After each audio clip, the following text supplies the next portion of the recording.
only 3 letters left. Okay, today we're almost looking at, here it is. Okay, we have the letter resh, which has the R sound. It's the 20th letter. It has a numerical value of 200. In the ancient Hebrew, it looked like a person's head. All right, and the word rosh means head. Now, as you know, every Hebrew letter is also a word. The word resh, which is the resh yud shin, actually means poverty. Whereas rosh, if you have the aleph instead of the yud, it means head. And then you see it's also a picture of a head. It also means, you see it's 200, but the symbolic meaning is both a person, but also the highest person. So like the top dog or the president, or it's Rosh Nasi would be like the president. So Rosh means the top person. But also, one of the interesting things is when we think of our head, sometimes we think of our brain and we think of reasoning. And human reasoning sometimes compared to obedience or choosing between, do we want to be great, Rosh, or go to poverty? Which way can we go?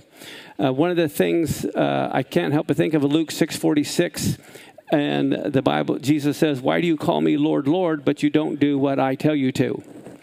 Okay, so what we have to see here is that when we're using our head, are we going to put our human reasoning first? Because Rosh is head. What are we going to put first as our head? Our human reasoning, or are we going to obey? Sometimes when we look at the Torah, we say, oh, that doesn't apply today, or we don't. We try to use our reasoning to do away with the commandments. Sometimes we tend to think that our thoughts and his thoughts are the same. But we know in Isaiah 55, verse 8 and 9, God says, my thoughts are not your thoughts, neither are your ways my ways. He says, as the heavens are higher than the earth, so are my ways higher than your ways, and my thoughts than your thoughts. So we have God's thoughts, and we have our thoughts. So when I think of head, I think of reasoning and our thinking. But how many of you know we need to put God first, even though something, it may go against reason? As far as separating things, the first time the letter resh is used in the Bible is in Genesis 1:6. When God said, let there be a firmament in the midst of the waters, and let it do what? Divide the waters from the waters. And here the word is rakia, and it has to do with the firmament. And what does the firmament do? It divides between heaven and earth. And it begins with the letter resh. And I can't help but think of God saying, my thoughts are higher than your thoughts. There's a big divide there. And so the resh, in one sense, also symbolizes a division, as here it is used to divide heavens from earth. And so some of our greatest hindrance into obeying God is based on our human reasoning. If we allow ourselves to be ruled by our head, we come to poverty, as the word for poverty is the same root word. In Proverbs 13:18, it says, poverty and shame shall be to him that refuses instruction. So if you refuse instruction, and how many know 2 Corinthians 3:16, all scripture is given by inspiration of God and profitable for what? Instruction. Okay, so when we refuse the Torah and God's instruction, what happens? We get poverty, which begins with the letter resh. It's the resh sheen, yud sheen. Okay, so here, head is rosh. Let's put a brain in there for human reasoning. Okay, think of it as a train.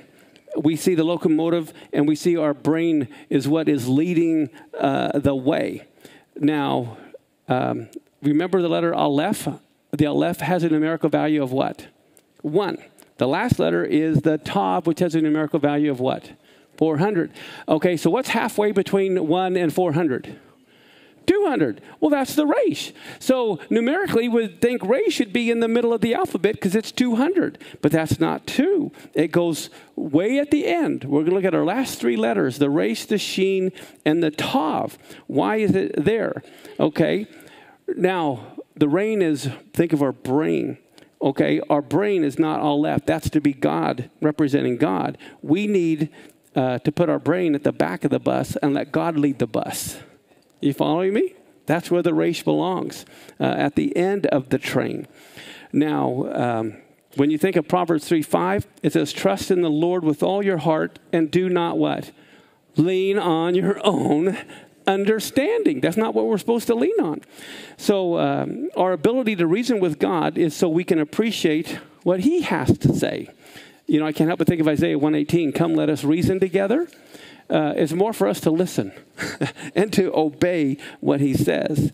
So in one sense, like the train, our reasoning should be more like the caboose rather than the locomotive. When you look at the letters that come before the Reshin Tav that we just looked at, it's the Sadeh and the Kuf, which represents, the Sadeh represents righteousness, the Kuf represents holiness. Okay? Therefore, any reasoning or our head knowledge needs to come after acquiring righteousness and holiness. Okay, so when God leads the bus, he's the train. God is the engine, the Aleph. Okay, and then as we go through the Hebrew alphabet, and I think at the end I'm going to show you the meaning of every Hebrew letter, how you have a sentence. Okay, when we look at this. But what we see, when we see the last letters of the Hebrew alphabet are the Sadeh Kuf and then the Resh Shin Tav, we see that our reasoning needs to come after we've acquired righteousness and holiness. And there you go.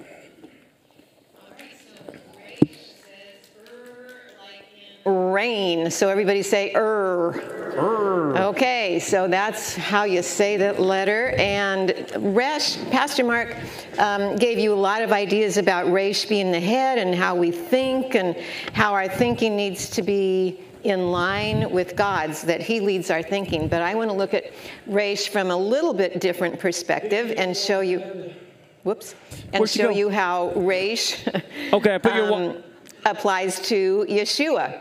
So here we have the Kuf, remember that from last week, and remember the Kuf comes down below the line, which relates to holiness coming down to earth, and the Resh means that it's a head bowed in service.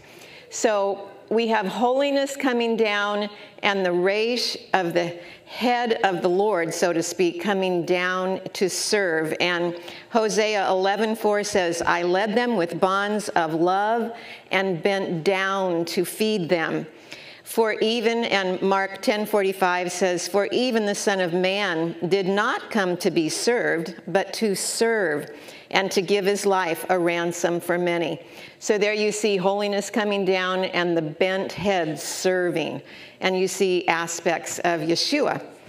Now, let's do right Resh, and then we're going to do something kind of fun. So everybody ready? Got your pens ready? It's just one stroke, and it's very important to curve this letter like the back of your head.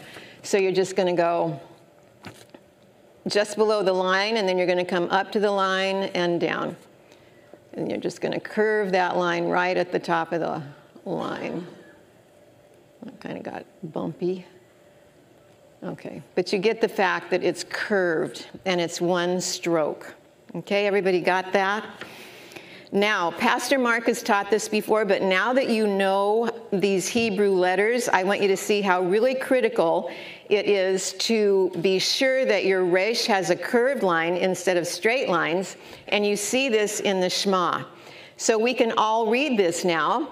Okay, everybody read. Shema, Israel, Adonai, Eloheinu, Adonai, Echad. And in the scriptures, the Hebrew scriptures, this last dalet is going to be larger than the other letters. Why? Because they want you to be sure that it is not a resh. If it were a resh, you would have this word, and that's acher. So we know that our God is one. If that were a curved resh, it would be our God is another. So it's really important how you make that letter and that you remember resh and dalet are different. All right, now I want to show you something that's kind of fun. And it's how Hebrew words morph. That's how I like to call it. They morph into other words. But the root word is what's important. And so we're going to read now. And the first word that we're going to read is, what's this vowel sound? O. And the two dots are going to say A. And the fe is going to say f. And then the aleph is going to be silent. So this word is ro fe. And Rophe is a doctor, okay? Now look at this word. Actually, I shouldn't have a line here, except to show you these are two words. But now we're going to have Rophe mumche.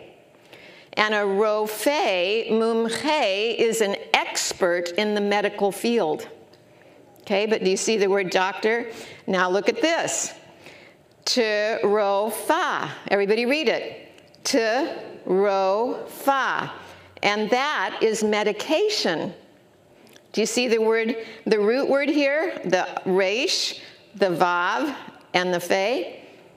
That's the root. And that root will morph into all kinds of words that have some relation to the original root.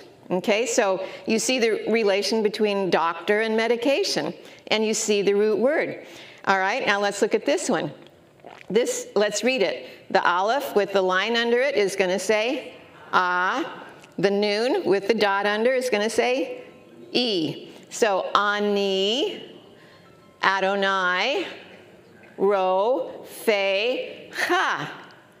What does that say? Ani, I am, Adonai, the Lord, Rofecha, your healer. Do you see the root again? Now we're down to two roots of the word, but it's the same thing. All right, so Ani, Adonai, Rofecha. And you know how if you have a yud at the end of the word, it means mine, that closed fist. If you have a kaf at the end of the word, it means your. That's the open hand. So this one's mine, this one's yours, okay? That's real important to know.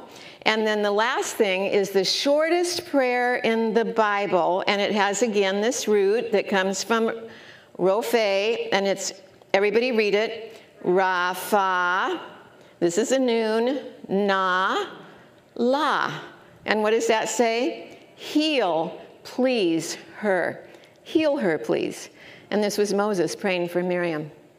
So there you go. That's the amazing Resh. Thank you for being here.